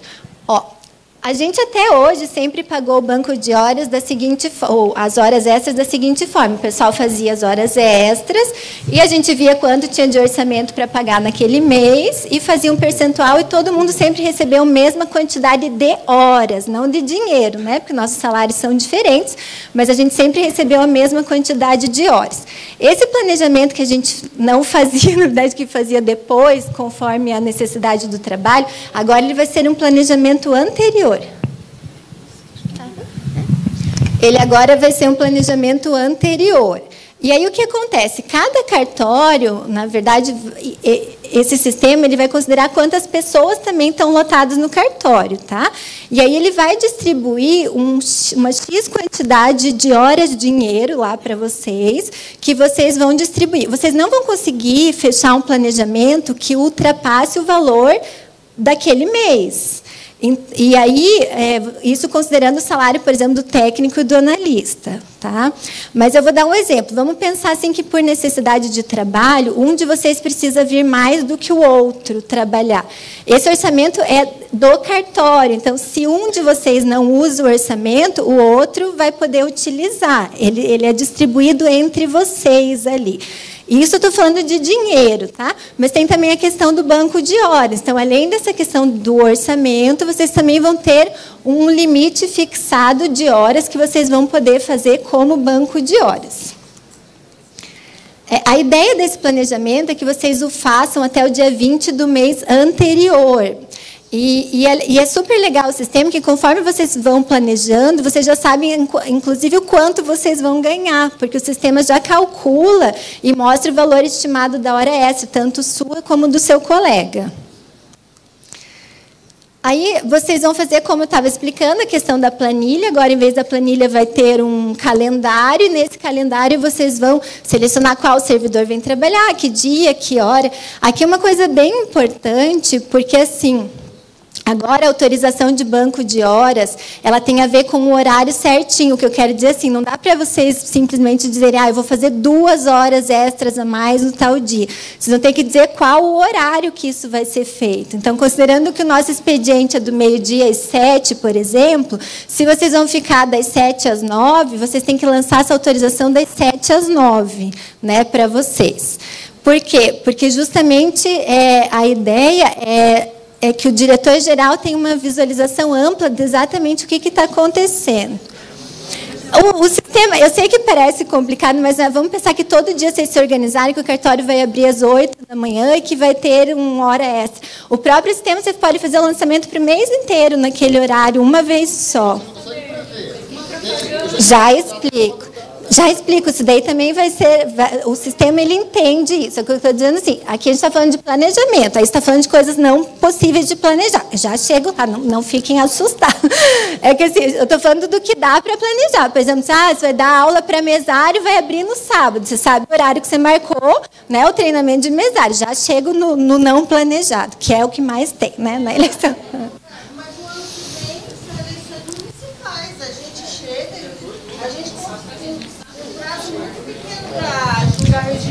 Mas aí vocês já podem fazer o planejamento com horário maior. 10 da noite. Tem dia que a gente sai 10 horas da noite, 11 horas da noite. Tenham só paciência para eu chegar até o final. Eu sei que esse assunto é super polêmico, mas é que ainda tem novidades do TSE que vocês não vão se animar muito. Só deixa eu terminar de explicar essa parte do sistema. A gente já chega nesses assuntos todos. Não, eu sei, esse assunto não é nada agradável e é super polêmico, né? Mas assim, só tenham paciência para ouvir, depois a gente conversa um pouquinho sobre isso. Enfim, o mais importante do sistema é que ele não permite o fechamento do planejamento se não tiver que ultrapassar o limite de orçamento ou de banco de horas. Lembre, gente, tem um limite de orçamento que sempre foi limitado, que vai continuar limitado lá, mas também tem o limite de banco, que é onde vocês podem estender esses horários, né? A definição do limite de orçamento e de banco, que é o que eu vou chegar mais para frente, está sendo estudada lá pelo TSE. É provável que venha uma resolução do TSE uniformizando isso para todos os regionais. Porque o que acontece? O TSE, obviamente, por gerir todos os regionais, percebeu uma discrepância muito grande no trabalho, seja em quantitativo de horas pagas, quanto de horas realizadas. E, inclusive, discrepâncias, por exemplo, de tribunal que pagava a partir da 7ª hora, em vez de pagar a partir da 8ª, que é como, né, o conselho e é como a gente paga, o CNJ sempre apregou. Então, o que acontece? O TSE está querendo uniformizar o entendimento do que é banco de horas e do que é serviço extraordinário e como ele deve ser feito no Brasil inteiro. Então, entendo, esse desconforto que vocês estão sentindo é o mesmo desconforto, né, Valcir, que a gente sentiu quando ouviu essa notícia do TSE. A gente não sabe, eu já vou chegar lá exatamente em que contornos vai vir esses limites, mas eles vão vir. Eu fiquei com a tarefa ingrata de colocar o gato no telhado. Sabe aquela história, quando vai acontecer uma coisa muito ruim, alguém tem que colocar o gato no telhado primeiro. Eu nem sei se vai ser alguma coisa muito ruim, mas é só que é importante vocês saberem que está tendo um estudo intenso no TSE para uniformizar. E lembre, nós somos muitos estados com muitas particularidades, com muita diferença, e é claro que toda uniformização corre o risco de não atender, né? A gente sabe disso. Só que assim, a gente não sabe nem quando o TSE vai liberar isso, se vai ser lá na véspera da eleição ou não. E é isso que eu estou dizendo. Esses limites, a princípio, a gente fixaria da mesma forma que a gente sempre fixou e que nunca deu problema para vocês de trabalhar. A não ser que o TSE venha com esses limites mais rigorosos. E a gente acha que vai vir. Tá? E aí, por pior que seja para nós, o que vier de lá a gente vai ter que cumprir. Então, assim, é só para vocês já estarem cientes de que é possível que venha essa resolução uniformizando, e assim que ela vier, a gente vai, né, pensar numa forma de poder executar isso que não tenha um custo, né, pessoal de saúde de vocês também, e nem, enfim, a gente dá um jeito, né, mas só para avisar que vem novidades aí. Aí que eu ia chegar, que é a preocupação de vocês. Vocês fazem um planejamento, mas vamos pensar que você planejou o dia 2, que você nem ia fazer hora extra naquele dia. De repente aconteceu um problema, você teve que ficar até meia-noite lá, por causa, né, de propaganda eleitoral e tal. Durante a execução do planejamento, vocês podem entrar no sistema para fazer essas adequações até o dia do fechamento do ponto. Sabe o dia que a gente manda e-mail? Vocês têm até hoje para fechar o ponto. Vocês vão ter até esse dia para fazer essas adequações. Então, por exemplo, aconteceu esse problema hoje, naquela semana você vai lá e ajusta o teu planejamento para o que aconteceu. O que pode acontecer, vamos pensar que você planejou todo o teu dinheiro daquele mês e você marcou pecúnia em todos os dias. Pode ser que você tenha que readequar um outro dia para banco de horas, daí para fazer a pecúnia naquele dia, mas você consegue fazer o teu planejamento ficar igualzinho à tua execução. Eu já mostro que é isso que eu falei, o sistema ele é bem inteligente, ele vai mostrar para você em quais dias, em que momentos o teu planejamento ficou diferente da tua execução, para você ir lá e ajustar. Então, não precisa se preocupar com os imprevistos. Limites, eventuais limites. Se você eventualmente tem que ficar, eu já tive que ficar até 3 da manhã, 4 da manhã. Se houver limite, então talvez eu tenha que restringir num outro dia? Obrigado. É que os limites que eu estou falando do TSE são limites mensais, então, né? Isso. Se eu fiquei até 4 da manhã hoje, amanhã eu vou ter que restringir. Se vier esses limites, provavelmente sim. Você vai ter que adequar. É tão perto. É que é tão perto. Ele está perguntando dos limites. Bem, então, só para repetir, porque para ficar formalizado, assim, eventualmente pode acontecer, claro, essas situações que todo mundo passa. Essa questão de haver discrepâncias ou não, eu posso falar sem peso na consciência, que eu já tive em eleição anterior, caso de ficar até as 4 da manhã em cartório. Porque como que ia dizer, não posso cumprir o prazo, não consigo, enfim, né? E extrapolava alguns limites lá normais, que talvez outras zonas não tinham. Por questão de limitação de servidores, enfim, ficava eu sozinho, no nosso cartório lá apenas eu ficava, porque só eu sabia fazer, infelizmente, enfim, acontecia. No futuro, agora na próxima eleição, havendo esses limites, vai haver essas situações, talvez possa acontecer situações extraordinárias, que daí depois, não tem um ajuste, não pode ajustar, então, extrapolei, teve propaganda, ou teve que ficar, por exemplo, aqueles 28, 30 dias do registro ali, extrapolou. E aí vai ter esse limite. Eu acho que os limites não vão ser assim tão rigorosos a ponto de vocês, no mês, não conseguirem adequar essas particularidades, né? Mas é que nesse dia, por exemplo, você vai ter que colocar daí no teu planejamento, na hora da execução, que você ficou até as 4 horas da manhã, e o sistema vai computar como sempre computou. A diferença é que você vai ter que justificar, né? E isso dá uma segurança para vocês também, gente. Só para vocês terem uma ideia, a gente já teve questionamentos externos em relação a horas de servidores, talvez até de algum de vocês aqui.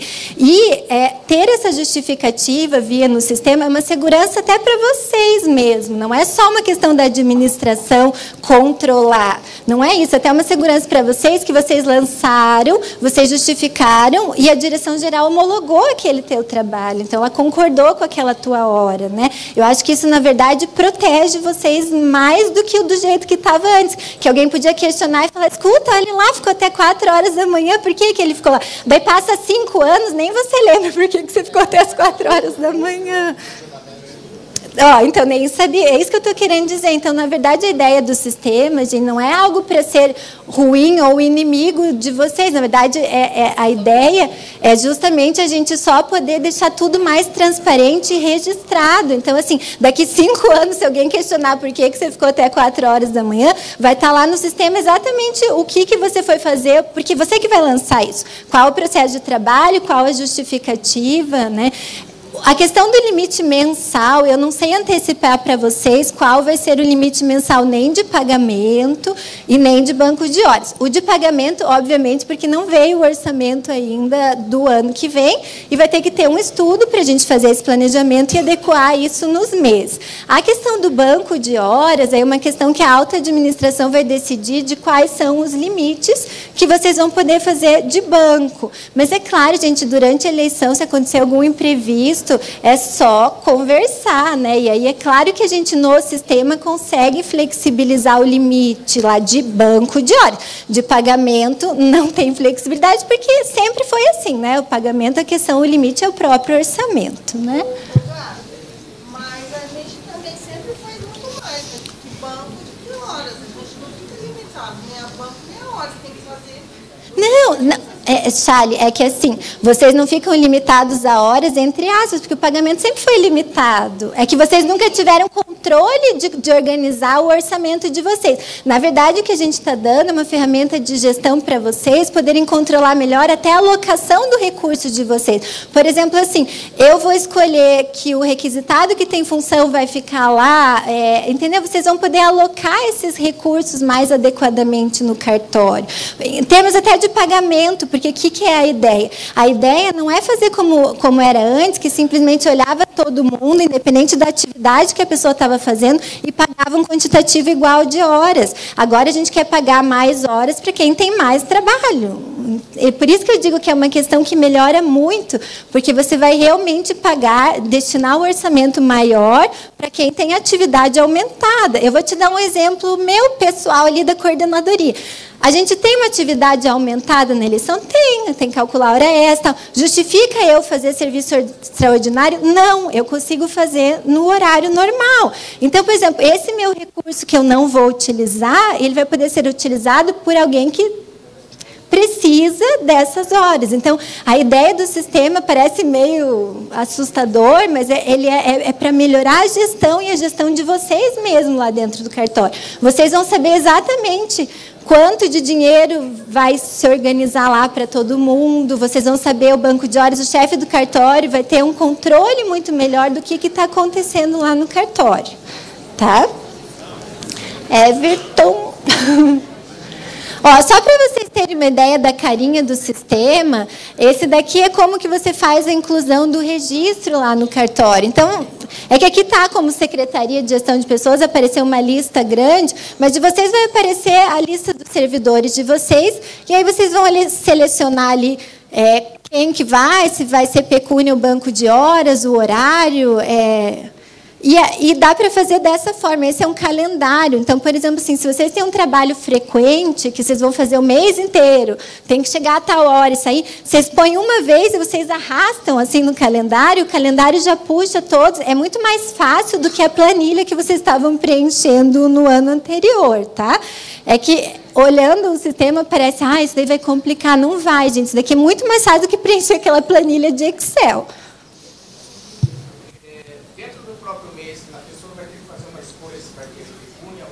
Então, a princípio, sim. O sistema permite você escolher se você quer pecúnia ou banco de horas para cada dia. Coisa que vocês não podiam fazer antes. Agora, você vê, o sistema até traz uma melhora. Porque, por exemplo, antes vocês tinham que escolher pecúnia ou banco para o mês inteiro, né? Ou você recebia pecúnia e banco, né, no que sobrasse, ou só banco. Agora, você pode escolher até os dias que você quer receber pecúnia e os dias que você quer receber banco.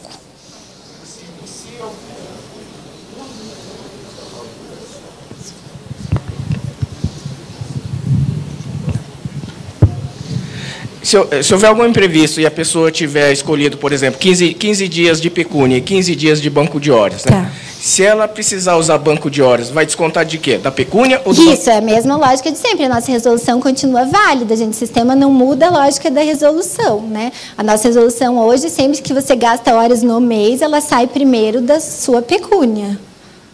Né? Isso que eu digo, isso é só um sistema, ele não está mudando lógica nenhuma da nossa resolução, é como sempre foi. Deixa eu ver lá com o Everton. Como eu disse, depois que vocês fecham esse planejamento, eles são submetidos para autorização da direção geral.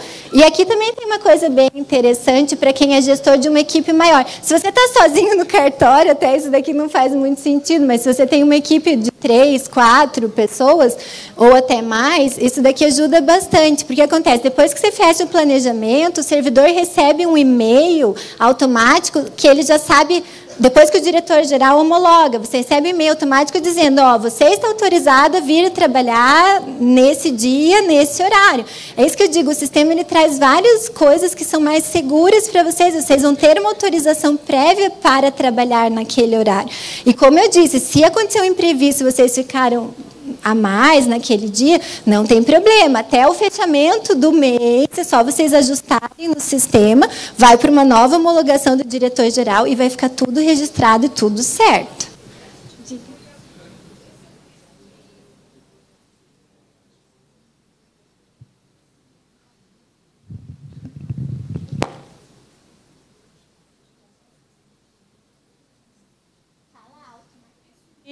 Esse e-mail que o servidor vai receber, vai aparecer os dias que ele tá marcado para receber pecúnia e banco de horas, porque a minha preocupação, eu faço toda pela Secretaria Judiciária.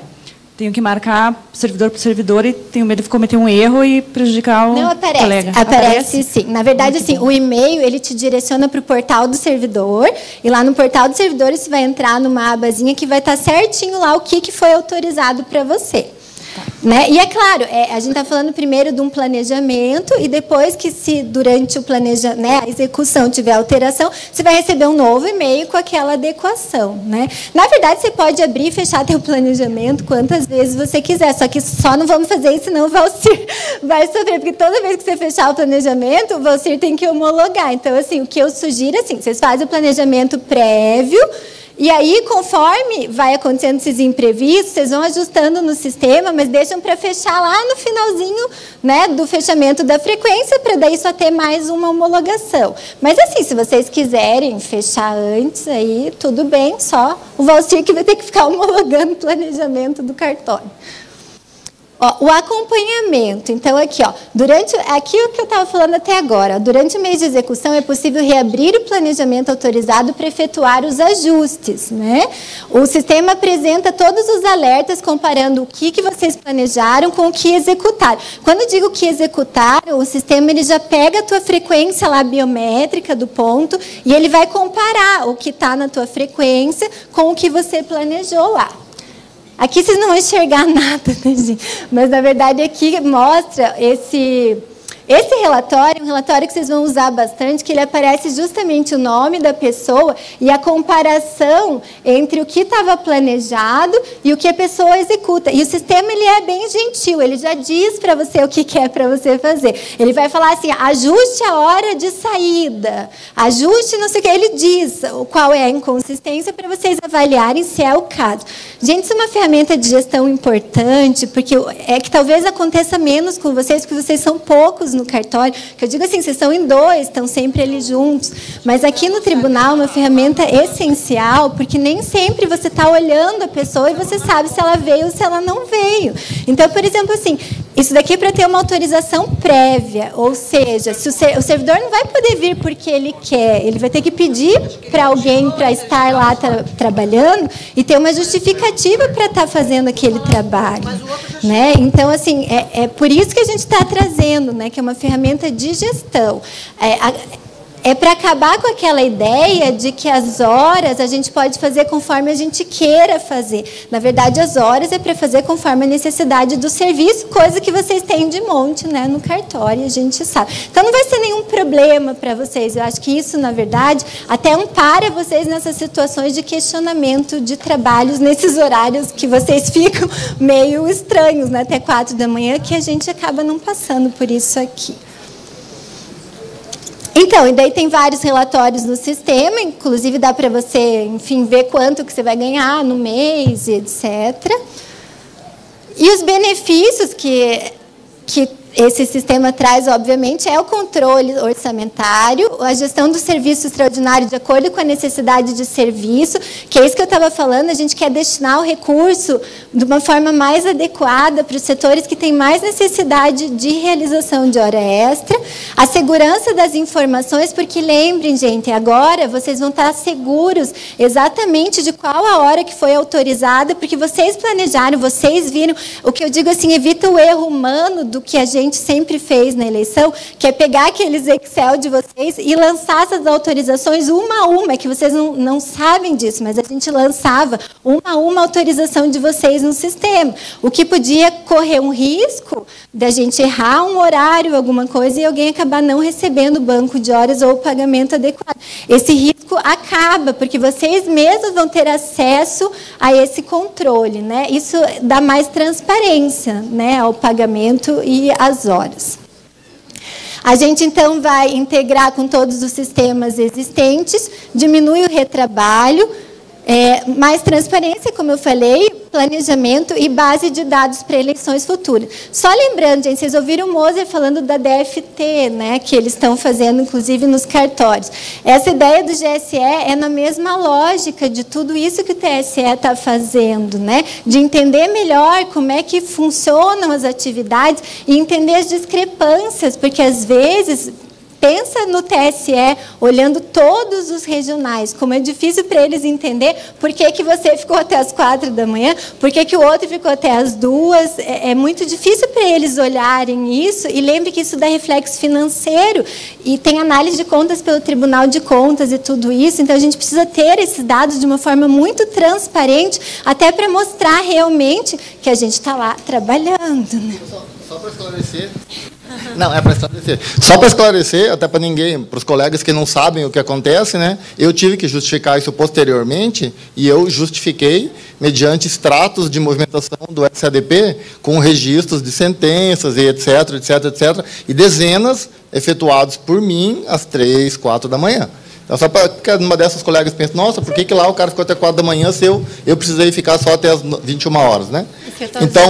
Então eu fui, houve um questionamento posterior, não só para mim, para vários servidores, né, por conta desse volume, e só para o pessoal saber que eu justifiquei mediante, na época, a única comprovação que eu tive, apesar de haver autorização judicial, foi lá no SADP eu pegar os extratos de processos com registros efetuados por mim de madrugada. É isso que eu digo, para essas situações, o GSE protege vocês. Só para justificar, entendeu, pessoal? Porque eu não estava lá na internet, é só para justificar. Tá? Mas é isso que eu estou dizendo, o GSE ele protege vocês e a administração justamente nessas situações excepcionais que a gente está tratando, porque nesse caso você nem seria questionado. Com o GSE a gente já saberia por que você estava lá, já saberia o que você fez, então não precisava nem te perguntar. Nesse sentido, é uma proteção mesmo para o trabalho de vocês, tá?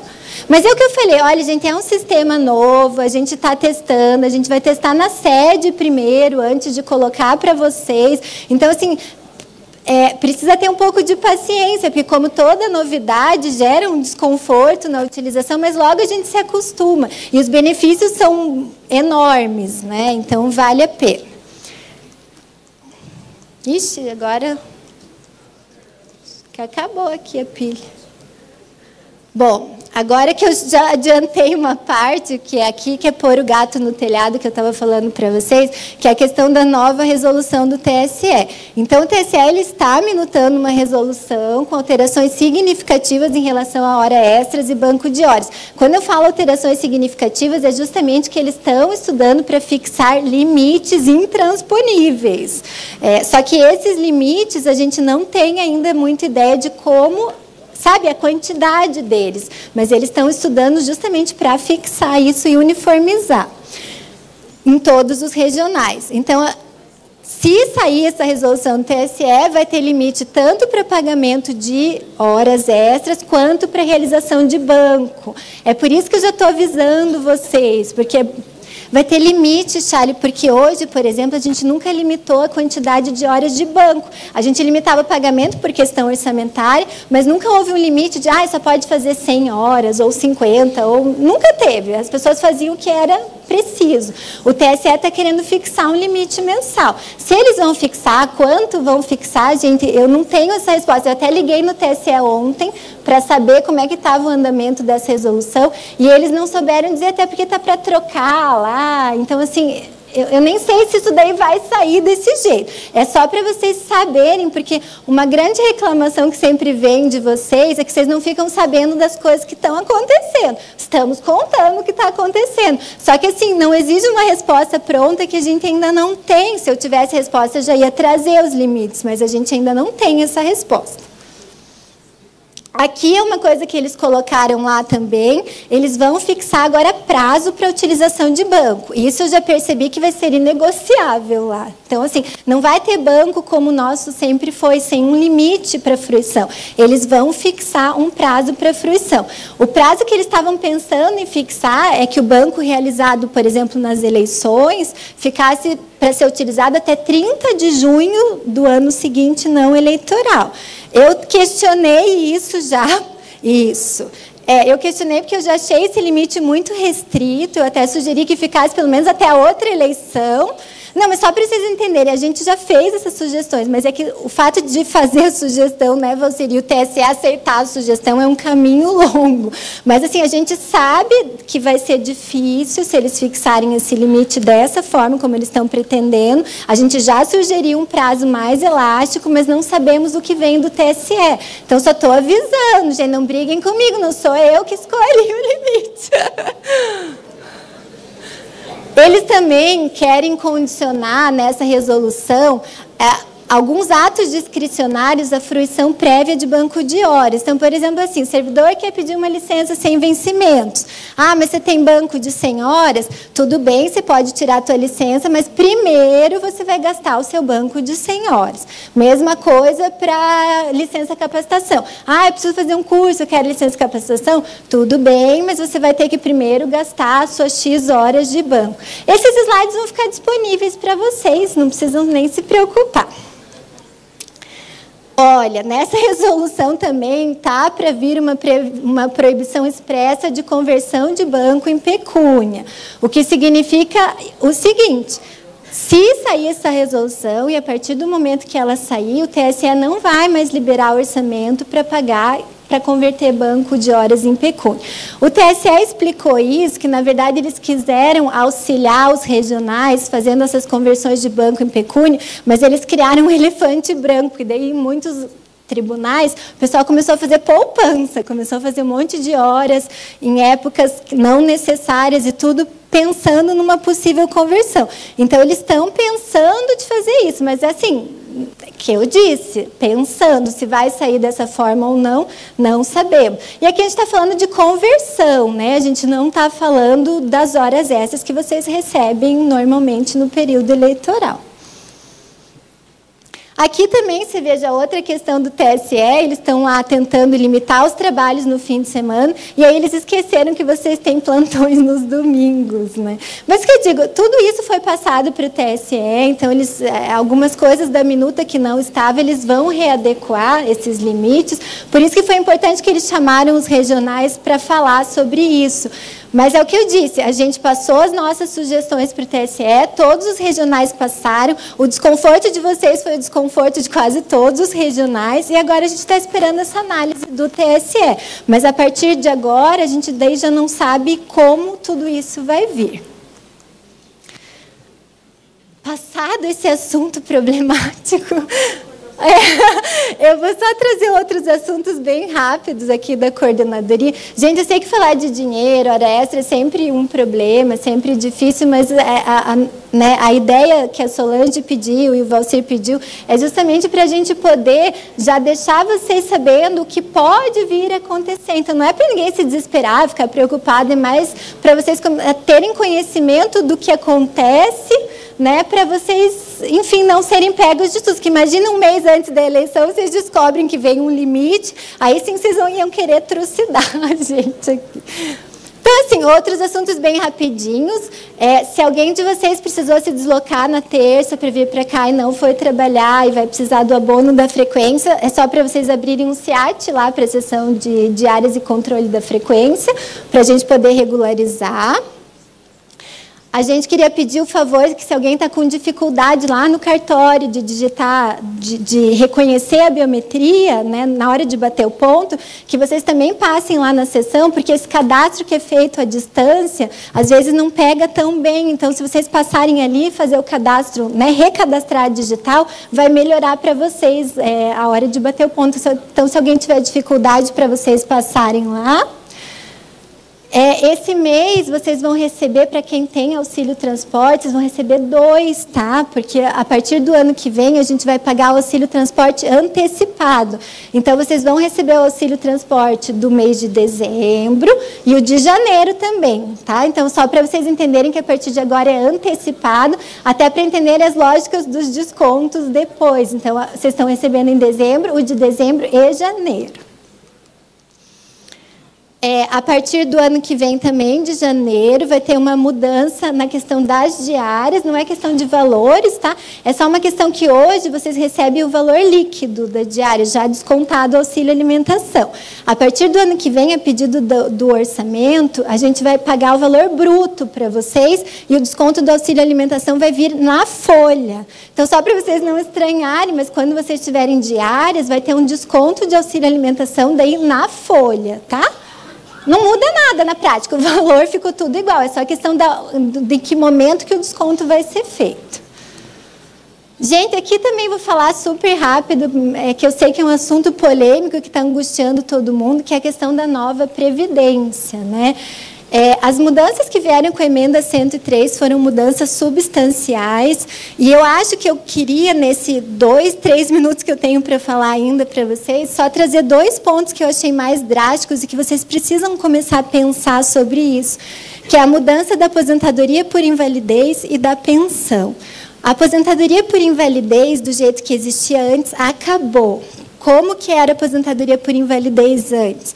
A aposentadoria por invalidez, se você tivesse uma doença grave especificada em lei, ela era integral, certo? Você fazia média para quem é da média e era integral. Gente, não existe mais aposentadoria por invalidez integral. Ou seja, no momento que a gente está mais precisando de dinheiro, que é quando você está doente, não vai ter aposentadoria integral. Como que ficou a aposentadoria? Isso vale para todo mundo, não interessa se você entrou em 1900 e bolinha ou entrou agora. Essa regra da aposentadoria por invalidez, ela ficou assim. Aconteceu um problema, você vai se aposentar por invalidez, primeiro a gente vai fazer o cálculo do quanto seria... Você está ativo, né? A gente teria que simular primeiro de quanto você ganharia de aposentadoria. Então, não é o teu salário do mês. A gente vai fazer a média das suas contribuições, 100% dos meses, e chegar lá no valor. Pareceu ruim? Sim, vai ficar pior. Porque daí, depois que você chega nessa média, para quem tem até 20 anos de tempo de serviço, que segundo a pesquisa de clima do Moser é a maior parte dos servidores do tribunal, você vai receber 60% daquilo ali. Gente, o valor é bem pequeno, ainda mais considerando quem está doente. Por que eu estou falando isso? Porque só venho aqui dar notícia ruim. Não. Gente, eu não venho só dar notícia ruim. Na verdade, eu estou falando isso porque o que eu acho que está na hora da gente fazer? Como a gente é servidor público, acaba que sempre vem aquela ideia de que a gente não precisava fazer o que o pessoal da iniciativa privada sempre fez, que é ter um seguro para invalidez e morte, quer ter um outro investimento. Gente, com essa nova realidade, não dá para escapar da gente começar a pensar sobre isso. Então, eu só quero que vocês comecem a pensar sobre isso. Olha, peguem o salário de vocês de hoje, que não é o valor da aposentadoria, né? Que lembrem que a aposentadoria é a média. A média já cai uns R$2.000 do salário de vocês. Aí você vê, vocês peguem isso e joguem 60%. Ou para quem migrou ou é do teto, pega a média do teto e joga 60% para vocês verem que o valor é assombroso, tá? Então, eu só queria falar isso, porque eu acho que de tudo que tem da reforma, esse é algo que a gente precisa começar a pensar sobre. E outra questão muito importante, que é a pensão por morte. Porque eu já falei esse cálculo para vocês, né, da aposentadoria. Sabe como que é a pensão? É esse cálculo, que já é o 60%, ainda é 50% dos 60%.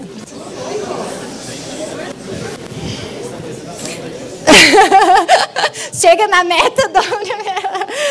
Gente, então, assim, a pensão por morte, pela primeira vez na vida tem uma notícia boa, a gente vale mais vivo do que morto, né? Então, assim, nenhum marido vai querer matar a gente, porque é melhor a gente vivo, mas, assim... O fato é... Mas isso aí. Vão querer que a gente fique velhinho até os 100 anos.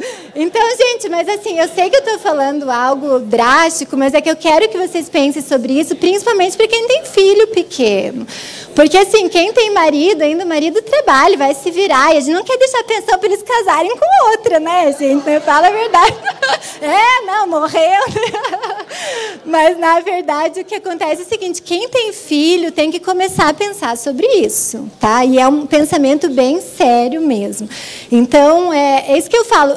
Ferramentas de mercado, do que vocês vão fazer para suprir essa necessidade, aí vocês têm que dar uma procurada. Tem os seguros, né? Tem previdência privada, enfim, tem...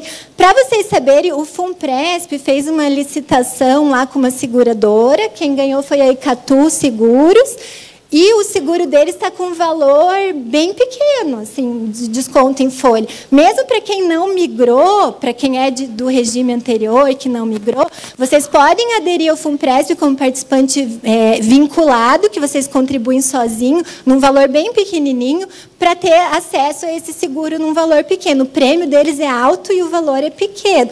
Eu digo assim, só estou falando para vocês procurarem, que eu acho que é uma das opções que vocês têm. Tem gente que não gosta de fazer seguro, porque aquela ideia, eu vou pagar e daí vou perder. Graças a Deus, perder, porque ele não morreu, né? Mas, assim, de todo caso, vocês têm que pensar sobre isso, principalmente quem tem filho, porque lembrando que a pensão, mesmo nessa miséria, né, acaba com 21 anos, né, para os filhos. Tá? E aí, só voltando para a questão da aposentadoria por tempo de serviço, eu sei que vocês devem ter muitas dúvidas sobre isso, a seção de direitos previdenciários e a coordenadoria de pessoal já está preparada para responder vocês, mas a principal mudança é que agora, praticamente, a aposentadoria por tempo ela deixou de existir. Hoje, a gente vai se aposentar pela idade, basicamente, e aí o tempo de serviço vai influenciar no quanto você vai levar na aposentadoria. Porque, veja, até então, a gente tinha que ter tempo mínimo 30 anos de contribuição mulher, 35 homem. Agora, a partir de 25 anos de tempo de contribuição, você já pode se aposentar se tiver a idade mínima. E aí isso influencia na questão do teu cálculo. Até 20 anos, 60% do valor da média. A cada ano que passa, aumenta 2%. Para vocês terem 100% da média, tem que trabalhar 40 anos. Né? Então, essa é a realidade. Servidores mais antigos ficaram com regra de transição, mas a regra de transição também tem idade mínima, que eu estava até explicando. A idade mínima das mulheres é 57, dos homens 60, né? Para quem cumprir as regras de transição. Mas, em relação a tudo isso, diga lá. Só para completar isso aí que você falou, 40 anos de serviço público? Não, 40 anos de tudo. Não, que senão também, né? Mas eles estão pedindo 25 anos de serviço público. Mas é 40 anos de serviço ao total. Só que lembrando, tudo que você averbar entra na tua média, né? Então, se você trouxer uma averbação de um tempo que o teu salário era muito pequeno, isso vai cair lá no cálculo do teu provento. Né? Mas isso que eu digo, essas mudanças da Previdência, o ano que vem a gente vai organizar um evento para a gente tratar sobre isso com mais calma, mas quem está mais perto da aposentadoria e se sentir mais angustiado, eu peço, por favor, que entre em contato com a seção de direitos previdenciários, que a gente faz um estudo individualizado e manda para vocês, tá? Então, fiquem bem tranquilos. Eu já estou terminando, deixa eu só ver se eu passo. Everton, você me dá uma mãozinha? Aqui. Só para... Houve uma queixa que a gente mudou a instrução normativa de férias e não avisou quais as mudanças que aconteceram, mas a principal mudança foi para atender um pedido de vocês. E uma das mudanças é que agora vocês podem tirar férias parceladas em 3, porque isso está na lei, né, o limite de 3 parcelas, mas vocês podem tirar um dia, se vocês quiserem. Só lembrando que os outros 29 tem que parcelar daí em 2. Então, não tem mais esse limite mínimo de 10 dias, o que dá para adequar. A única coisa que, para a gente diminuir esse parcelamento de férias, a gente teve que inserir essa novidade, que daí, entre uma parcela e outra, tem que ter 3 dias úteis de trabalho, porque senão a gente não pode tirar férias só dia de semana, né? Tira sexta, passa sábado, domingo, marca segunda. Então, isso não pode acontecer. Então, tem que ter 3 dias úteis entre uma férias, né, um período e outro. Então, gente, na verdade era isso. Não me odeiem depois dessa fala tão animadora que eu trouxe para vocês, mas a ideia é só que eu queria, né, deixar vocês atualizados dos assuntos e estamos à disposição para qualquer dúvida, indisposição, reclamação. Obrigada, gente.